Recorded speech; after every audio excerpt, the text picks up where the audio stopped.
As the Tea Party movement continues its momentum coming off last week's convention, many politicians, mainly on the right, as well as Tea Party activists, are looking to capitalize on the independent voters and the likely candidates that the Tea Party organizations will support in the upcoming elections.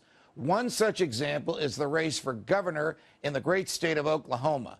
Senator Randy Brogdon, while not an official Tea Party candidate, has been described as the likely Tea Party candidate, the candidate who could potentially galvanize the Tea Partiers and pivotal independents. Senator Brogdon has argued against his own state receiving federal stimulus funds and prefers limited government and advocates more rights for the sovereign states. Joining me now is Oklahoma State Senator Randy Brogdon, candidate for the Republican nomination for governor. Senator Brogdon, welcome to Freedom Watch. Well, thank you, Judge. I appreciate the opportunity to visit with you today. How does it go over when a principled constitutionalist Republican tells his fellow state legislators, many of whom are also Republicans, it is unconstitutional for the federal government to be giving us money. We certainly don't want the strings that come with the money. Therefore, I want you to reject the money that Washington is trying to shove down our throats. Right. Well, you know, most of the ills that are plaguing our nation and our state today are caused by the overbearingness of Washington, D.C. The stimulus money that was perpetrated on the citizens of the state of Oklahoma, we received $2.3 billion here in Oklahoma. Money that was filtered from Congress straight to our governor, who then bypassed the state legislature and went directly to the different agencies.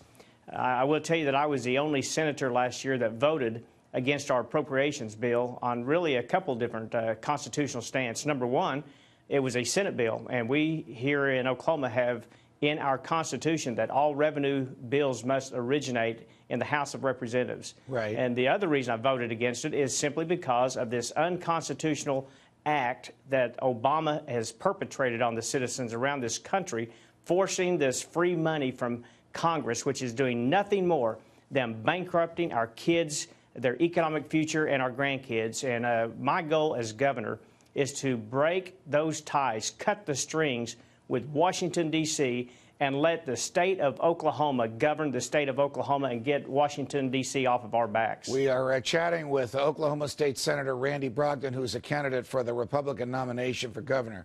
Senator, I could not agree with you more, but regrettably, a lot of Republicans and even people who call themselves conservatives have been seduced by Washington and simply can't turn down the checks that Washington offers.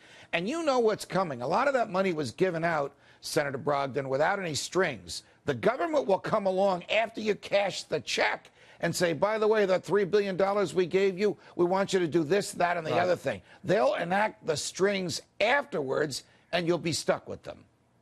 Yes, and a lot of the money that has come to the state of Oklahoma already has strings attached. And let me tell you what one of those strings are.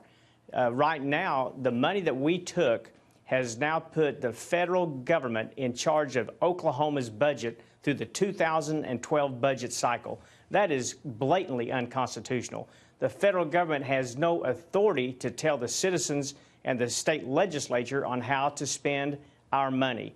But because the state legislature shirked their responsibility last year and gave up their power to the federal government, we are now beholden to the feds to determine what our minimum spending is for the next 3 budget cycles. Well, I'm going to tell you that is absolutely unconstitutional. That is a surrender of an aspect of state sovereignty that is prohibited not only by the 10th Amendment, but by the whole scheme of federalism whereby the states are sovereign. Right. Well, what are some of the other things, Senator Brogdon, that the state of Oklahoma could do to uphold, to reinforce its sovereignty, to remind the federal government and the other 49 states that Oklahoma is sovereign and that there's an area of human behavior in which only Oklahoma can govern Oklahomans, and the feds and the other 49 states can't do anything about it? Well, last year, Judge, I was a Senate author on the 10th Amendment resolution. That flew through the Senate, flew through the House, and we have a Democrat liberal governor here who's a trial attorney, been here for 8 years. and he vetoed our 10th Amendment resolution. We came right back and brought a concurrent resolution, which does not have the the teeth of law put into it, but it certainly spread the message there in Washington, D.C., and to the president that we here, the citizens of Oklahoma, we appreciate our freedom. We appreciate and respect the sovereignty of the state of Oklahoma and the citizens. So we are doing everything we can do to protect the freedom and the sovereignty of the citizens of this state. This year, there are a lot of different 10th Amendment type resolutions. I have a freedom firearms bill this year. Right. I led the charge 3 years ago to opt out of the Real ID Act of 2005, and you know the rest of that story. The Attorney General here about 4 months ago, she was on the stage and she said, well, the Real ID Act is dead because the states just wouldn't cooperate. And I'm proud to be a leader in these things. I believe in limited, efficient, constitutional government.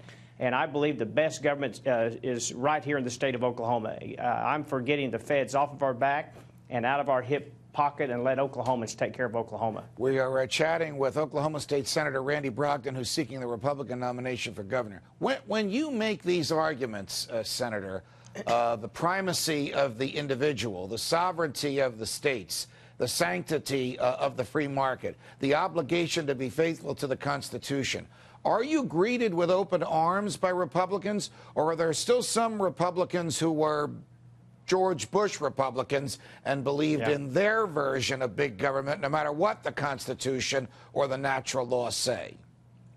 Well, Judge, you know as well as I that Republicans around this country stopped acting like Republicans a long time ago. Now, I'm a Republican by registration, but I'm a constitutional conservative. And I believe in the power and the authority of the Constitution and in that rule of law. And I truly believe, Judge, as long as we respect the rule of law and uphold the values and the principles in the Constitution, we could once again be blessed as a nation, and we could be self-governing like we are supposed to be. But too many legislators around the state and even colleagues here of mine in Oklahoma have forgotten our responsibility, have forgotten the power that we have. We are not subservient to Washington, D.C. We set up Washington, D.C. The politicians in Washington are not our masters. They are our servants, and they have forgotten that. And my goal is to turn this ship around and to bring good government back to the state of Oklahoma, get back to our states' rights, the 10th Amendment, the Second Amendment. If we would just get back to those two basic things, I believe we have a grand opportunity here in this state to provide a wonderful place for Oklahomans to live and to worship and to work. And my goal as governor is not to have government programs to create a program so you can better yourself. My goal as governor is to release the creativity and the genius of the individual and allow the free market to take hold. Wow. I am tired of government control controlling our lives in such a dramatic and negative way. And I am concerned about my kids' future, and my goal is to secure their future just like it was handed down to me. Couldn't have said it better if I tried. State Senator Randy Brogdon, running for the Republican nomination for governor in Oklahoma. Senator, thank you for joining us. Come back and visit us again on Freedom Watch. I'd love to, Judge. Thank you for the invitation. Thank you. You can catch today's show on foxnews.com/freedomwatch and on Sirius 145 XM 168 or online at foxnewstalk.com at 6 p.m. Eastern on Saturdays. From New York, defending freedom. Until the next time, stay free, America.